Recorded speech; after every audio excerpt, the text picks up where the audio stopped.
So, welcome back to this class on hardware security. So, we shall be continuing our discussions on microarchitectural attacks. So, in today's class we shall be talking about in particular branch prediction attacks, but in order to illustrate branch prediction attacks we shall be resorting to a tool which is called as hardware performance counters or HPCs, which essentially is a rich repository of several performance events inside our computing systems. So, we shall be seeing one of the tools which is very common and commonly used in Linux. It is a tool that can be freely used. It is called as a perf tool, and then we shall be defining our attack, which is essentially the branch prediction attack, and in particular we shall be seeing branch prediction attacks in the context of implementation of public key cryptographic algorithms. To start with, here is a brief overview on HPCs or hardware performance counters. So, hardware performance counters are a set of special purpose registers which are present in most of the modern microprocessors. Essentially, they are provided in the performance monitoring unit or PMU of the microprocessors in order to provide a rich set of rich repository of several performance events. So, these registers store hardware and software events which are related to the execution of a program. So, typically we execute a program, and in that when we are executing, right, we would like to, for example, collect or observe a bunch of instruction or events, for example, the cache misses, the retired instructions and several other such instructions, several such events, but always remember that when we are collecting these events, although we are essentially accumulating these events in conjunction to executing a specific program, but the event is when, for example, when we are collecting hardware events, then the hardware is shared by all the executables which are running on my system, and therefore, right, the hardware events, for example, the branch misses, right, which we will see in this particular discussion, is not only kind of restricted to the program that I am executing, but pretty much on all the programs that are executing in the system. So, therefore, right, we will be trying to conceive a scenario where the target or the victim executes an encryption or decryption algorithm, and I would probably as a spy execute another program, and I would be trying to observe the performance events or the hardware performance events which are in particular related to the branch misses. And when we do that, we also kind of gather the branch misses which are generated from the target executable, that is the target cipher. So, that makes a potent or that gives an opportunity of an attack which you would like to elaborate in our discussion. So, coming back to performance counters, every popular operating systems have got HPC based profilers, and of course, like the specific cases or the specific way of using them might differ, but semantically they are kind of same. So, there are various open source tools, for example, which can be used to measure these HPC values, like the perf tools, which are very common. Then in Windows we have got PAPI, which is very commonly used in Windows systems. Then you have got OProfile, Valgrind and many more similar things. So, here is a snapshot of a perf stat. So, for example, you can see that there are some figures and there are some events which have been kind of highlighted. So, these events are essentially the HPC events. So, for example, the page faults, the cycles, the instructions, the branches, the branch misses and so on. Along with it, we also observe the corresponding values. So, this is essentially accumulated when we execute a specific program. Okay. So, for example, right, this could be a simple program as if like an LS or even a PWD, which is a very common Linux executable. So, therefore, right, I mean to look into more details, so therefore, right, HPCs are basically an extra processor logic which is inserted to count specific events which are updated at every cycle. The strengths of HPCs are that it is non-intrusive, it is very accurate, it has got low overhead, but the weaknesses can also be observed, like it provides only hard counts, it is very specific for each processor, and the access is not appropriate for the end user and is not very well documented, and there is a kind of lack of standard on what is exactly being counted. At the same time, for example, there are a lot of improvements in HPCs which makes it kind of easy to operate, like for example, there is something which is called as EasyPerf, which is really kind of nice to use. And also, right, although I kind of specify here that it provides hard counts, there are modifications of these of this utility which also provides us opportunities in subsequent versions on obtaining dynamic information on the performance counters. But exact or elaborate discussions of them are kind of beyond the scope of this course. So, at this point we will just be using the hard counts, and we will be showing that how even them or even they can be used as a technique for attacking ciphers and also for evaluating implementations. So, the perf tool for Linux is a very good or very useful tool, particularly for doing experimentations. So, perf is a profiler tool for Linux 2.6 plus based systems that abstracts away CPU hardware differences in Linux performance measurement units and presents a very simple interface. So, if you want to use perfstat, essentially you can run it in the command line and you can gather performance counter statistics, and it will it basically, as I said, that it provides a repository to several types of events. For example, you can measure the CPU cycles or cycles, you can measure the instructions, the cache references, the cache misses, branch instructions or branches, the branch misses, bus cycles, and so on. So, here is a possible usage of that. So, as you can see, like we write here perfstat minus e. So, the cycles, instructions, cache misses, or and that is followed by the executable. So, these executables would be something like a simple hello world executable as well. So, essentially it is pretty much so when we observe the hardware events, for example, the cache misses, it is not only because of the executable that I am running, but also because of any other executable that is running in conjunction with this executable, and that implies that we can develop a technique where an observer observes pretty much what is happening and what is kind of affecting the hardware events of your system. So therefore, right, with this background, let us try to look or try to understand how a prediction logic works in our computers. So, this is a simple like slide which explains the idea of prediction in computers. So, I will so just very briefly, this is a very simple branch instruction that we consider here. Like suppose you consider the instruction like branch equal R1 comma R2, that is followed by immediate flag. That means if R1 and R2 are equal, then you essentially the idea is that, as elaborated here, if R1 and R2 are equal, then you basically increment the program counter by and go to the next program counter location, which essentially could be PC plus 4 plus the immediate value. Or if R1 and R2 are not equal, then what you do is you basically jump to a location which is the next location, that is PC plus plus. So, the idea is that if R1 and R2 are equal, then you jump to the location which is essentially kind of described in the immediate flag or the immediate value. If R1 and R2 are not equal, then you go to the next subsequent instruction. So, that way you just increment the program counter. So, now you can, so here is a like the idea is that why is branch prediction so important in our computing systems. So, in order to understand that, let us consider a simple 5-stage pipeline and consider that we have this instruction branch equal, which is essentially fetched for execution. So, when it is fetched for execution, then remember that at this point, right, this instruction is not even decoded. So, we just kind of fetch the instruction and we have got this instruction at hand. So, now what we do is that we allow it, therefore, we even do not know whether it is a branch instruction. So, therefore, right, you see that at this point, right, when we even have not encoded or not decoded this instruction, we have to basically make a prediction of what we will fetch next. But as the logic here shows that if this is a branch instruction, then there are two possibilities. We can either increment the program counter or the program counter can be updated by the immediate value. That means it can go or jump to a specific location. So, therefore, right, in a way here itself I have to make a prediction and I have to basically ensure that the prediction works only on the address of the instruction, because at this point I even do not know whether it is a branch instruction.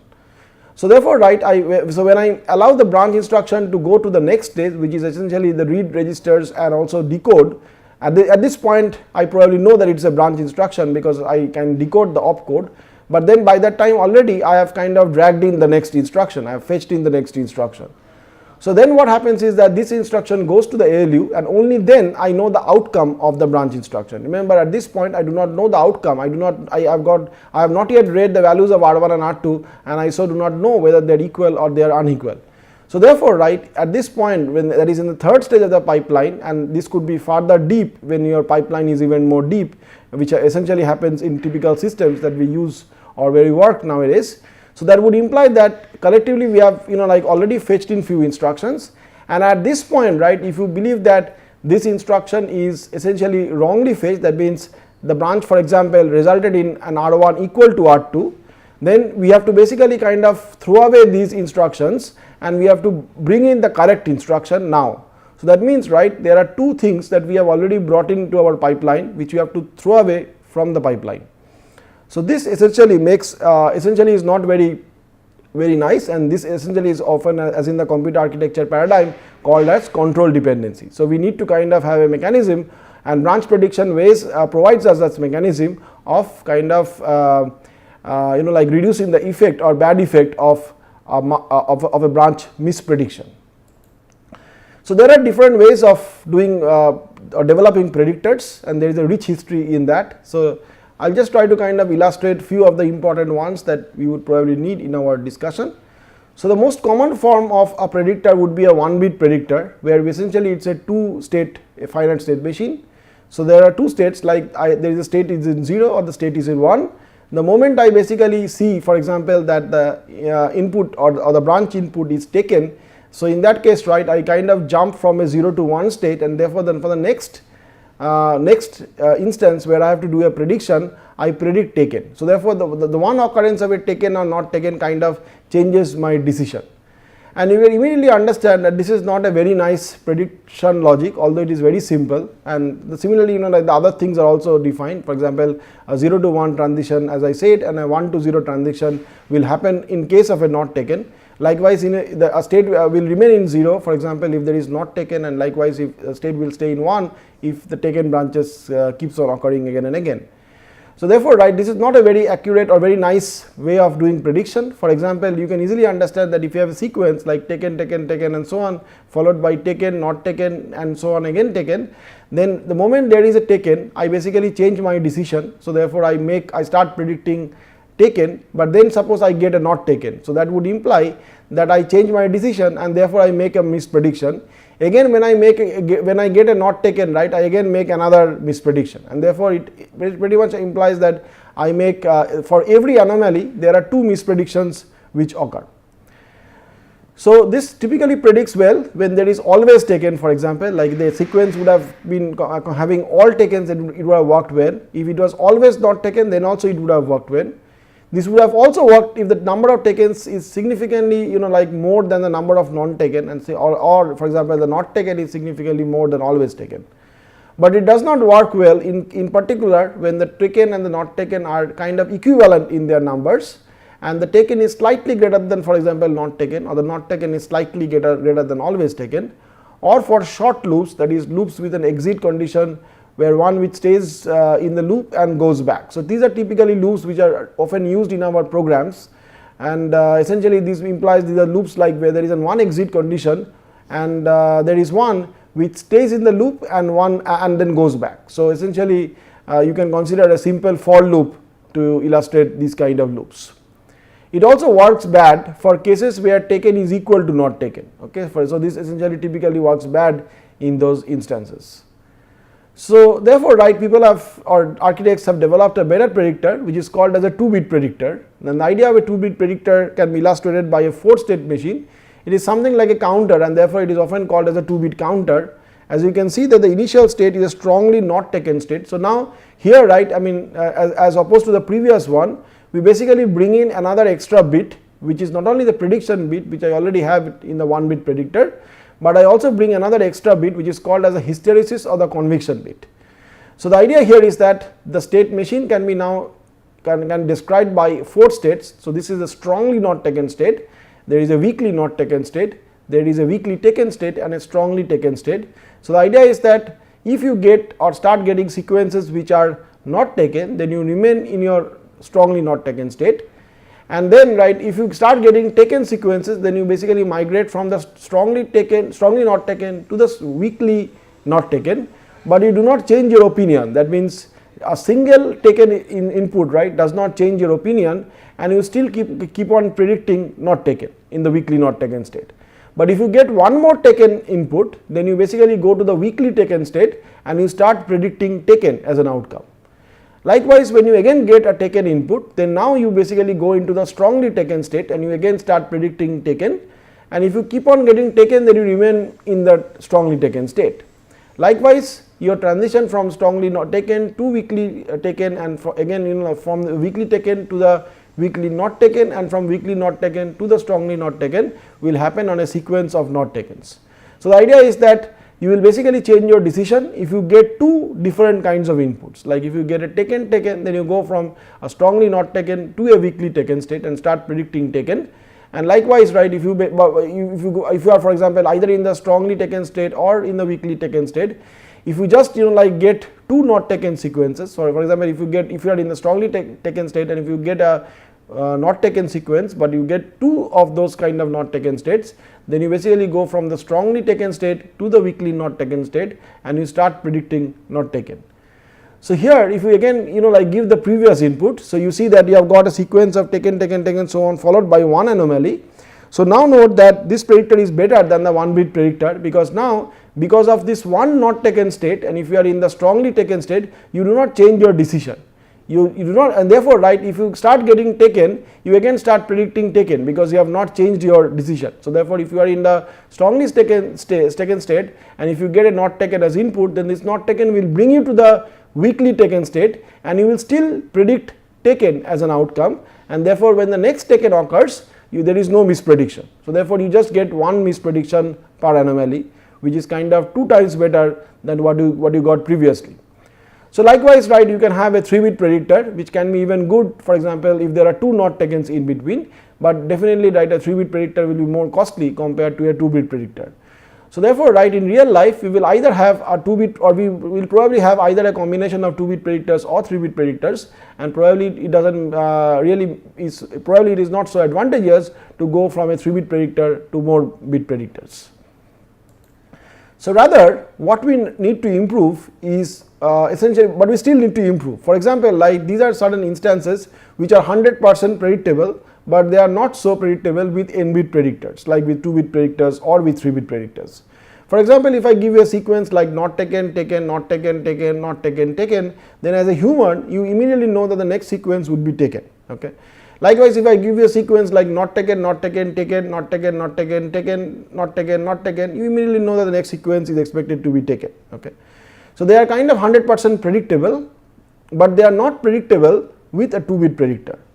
The reason why it is not predictable, because in a 2-bit predictor, or the predictors that we have seen in the context of n-bit predictors, largely performs its prediction based upon what is called as the majority of the inputs. So, you basically try to see which is the majority among taken or not taken. But here what is important is the history of the input. So, for example, if you observe the history, then you see that immediately, right, observe that the first one is predictable, because you know that if the input is not taken, or if the history is not taken, then I should predict taken. If the history is taken, then I should predict not taken. So, I just should invert my history bit. Likewise, right, if you for the second sequence you observe that if the input is not taken, then I should predict taken. Likewise, if the input is not taken, if I observe 2 bits of history, then I should predict not taken. If the input is taken, not taken, then I should predict not taken. Okay. So, therefore, from history we can learn the pattern, and then both these sequences are 100% predictable. So, therefore, right, we can indeed make it improved, and therefore, right, we basically can improve in both the cases. So, therefore, right, we basically have got developments in branch predictions which has happened by combining 2-bit counters with history bits. So, here is a very simple elaboration of that. So, therefore, you take the program counter, and then there is a 1-bit history. So, now this 1-bit history is essentially combined, or is used to kind of address 2 2-bit predictors. So, there are 2 2-bit predictors, and you use the history bit to kind of tag each of them. Okay. So, therefore, there is you have to develop an architecture for doing so, and the architecture typically can be remembered by understanding the sequence of what is called as update, shift and predict. Okay. So, therefore, what it means here can be elaborated or observed here. So, therefore, this is the sequence that we just had, like the sequence was taken, not taken, not taken, not taken, and we show now how it is 100% predictable. So, now what we do is that we take the history bit, for example, the history bit is initialized to 0, and the two counters or the two 2-bit counters are initialized to say strongly not taken.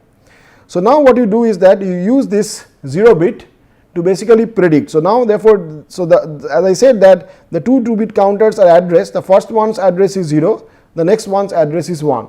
So therefore, seeing 0 you see its prediction, so you see that it is strongly not taken, so you predict not taken. So therefore, you come here, you see it is not taken. The moment you see it is not taken, you see that the actual outcome is taken, so that is a misprediction. So you get a misprediction in the first instance. So now as I said, the sequence is update, shift and predict. So what we will do is that we will take the outcome bit and we will shift in. Okay. So there is only one bit here, so therefore the shifted bit becomes, so 0 becomes 1 here because of this outcome. In case of more history bits, you can do a shift in. Okay, you can do a circular shift in, for example. So therefore this token will make it 1, and therefore now you have done the shift and now you will predict. So therefore now you will use this address 1 to predict. So observe that this address is 0, this address is 1. So you see strongly not taken, and therefore you predict not taken. So therefore right now what you do is that you basically predict here, and therefore the prediction is correct, and that is shown here that the prediction is indeed matching with your actual outcome. So now what you will do is basically you will basically update the counters. So okay, so you have basically you have to have a sequence of update, shift and predict. So you have to update the counters, which means like your flag is now 1 and your input is not taken. So therefore you basically have to update this strongly not taken, and therefore it remains in the strongly not taken. And therefore again what you will do is you will shift. So again you have got a not taken, so you basically shift the not taken here, it becomes 0, and now you will predict. So you observe that here since it's 0, you will use the first 2-bit counter, and that predicts not taken. So therefore you will be predicting not taken because it is still in the weakly not taken state. So you basically predict not taken, and that results in a misprediction. Okay. So now what will happen is that you have already predicted, so now you will basically update, and since 0 is your counters and weak not taken is the state and the outcome was taken, so you go from the weak not taken to the weak taken state. Okay, so the 0th counter gets updated, and then you basically shift. So this taken becomes or comes here, shifts in, and this becomes 1. So it is 1 weak taken and strongly not taken. So now what you do is that you basically predict. So now when you are predicting, you basically use the address of the second counter, and the address of the second counter is not taken. So you basically predict not taken, and pretty much after that, right, you get all of them as correctly predicted. Okay, so your prediction starts matching. And therefore, right, if you just ignore the few initial hiccups, you can see that this particular predictor is able to learn this entire prediction or this entire input sequence. So therefore, people have developed further and further to improve the inaccuracy of this kind of branch mispredictions. And here is an example of how to show that even the other sequence like followed by NNT and so on, right, NNT star can be completely learned with a 2-bit history and with 2-bit counters. For example, if I have got 2-bit counters, then I can pretty much have 4 counters like C0, C1, C2 and C3. And if my input is NNT, and without going into the details, we can understand that it can be completely learned, because if you have a sequence like NNT start, then that is like NNT, NNT and so on, then if you have got the 0th counter which basically up counts at the input taken, then this basically up counts, and there is the second counter basically down counts when the input is not taken, and the third counter again down counts when the input is not taken, and the fourth counter essentially up counts when the input is taken. Then you can see that after some inputs, then this will basically go to the strongly taken state, this will be coming to the strongly not taken state, and this will be coming to the strongly not taken state, and this is actually not useful. And therefore, right, this will be predicting as taken, which basically matches, this will be predicting as not taken, which also matches, and this will also be predicting as not taken, which also matches 100% time. That means like it is always correct. So therefore, right, I mean people have further developed these kind of prediction logics, and that brings us to something which is called as essentially the pattern history table, which basically kind of the objective is now to observe longer histories but with less cost, because cost is an important aspect when you are designing high performance computers. And this exploits the fact that few histories are actually used out of say 2 to the power of n histories. For example, if you are using say n bit counters and you are observing say 2 to the power of n histories, maybe all of them are not useful, as we already saw that in the previous case this counter was not really useful. So therefore, right, what we try to do is rather try to bring in a second data structure which is called as a pattern history table, and the pattern history table basically kind of addresses few counters, and essentially it is again a combination of the same update, shift and prediction, but the only difference is that now we would like to share the counters and try to kind of reduce the cost of the misprediction or of the branch predictor.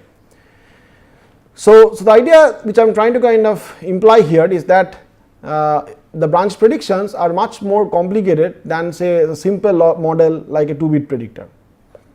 But at the same time, we also do not know what is probably like really a predictor which is used in actual systems, like which are designed by say Intel or AMD or so on. Okay. So therefore, right, we would therefore in our attack we show, or in this attack, right, we basically show that we can observe a very interesting phenomenon. The phenomenon is that we can actually approximate the system predictor with a simple 2-bit branch predictor. So what we do is as follows: we basically see the actual branch misses which are gathered from a 2-bit dynamic predictor. So this is the simple 2-bit predictor that we just saw, and this is the branch misses which are observed from the perf statistics, that means from the hardware performance counters of your actual system when you are running say different kind of applications. So yes, we are not saying that your like the prediction logic is as simple as a 2-bit predictor, but what we try to do is we basically illustrate here or observe here that there is a very strong correlation between the branch misses which you basically gather from your simple 2-bit prediction logic and what you actually gather from your hardware performance counters. So therefore the question is, right, this essentially the question that we would try to address later on after this is that whether this correlation can be exploited to illustrate an attack. So this essentially we also can be verified on several platforms. For example, these are branch misses which are observed on Intel Core 2 Duo systems, these are observed on Intel i3 systems, these are observed on Intel i5 systems, and this is on an AMD system. So you can see that in all cases there is a strong correlation between the 2-bit predictor and what is actually happening inside your computer. So therefore now we will basically try to answer this question, that whether we can use this approximate model of the predictor for attacking public key encryptions. In particular, we shall be targeting a 1024-bit RSA and a 256-bit elliptic curve implementation. In the first case, we will be using a simple plain square double and multiply variant, whereas in the second case we will try to illustrate the attack on a Montgomery ladder which is protected against timing chance. But we will discuss this in the next class. So thank you for your attention.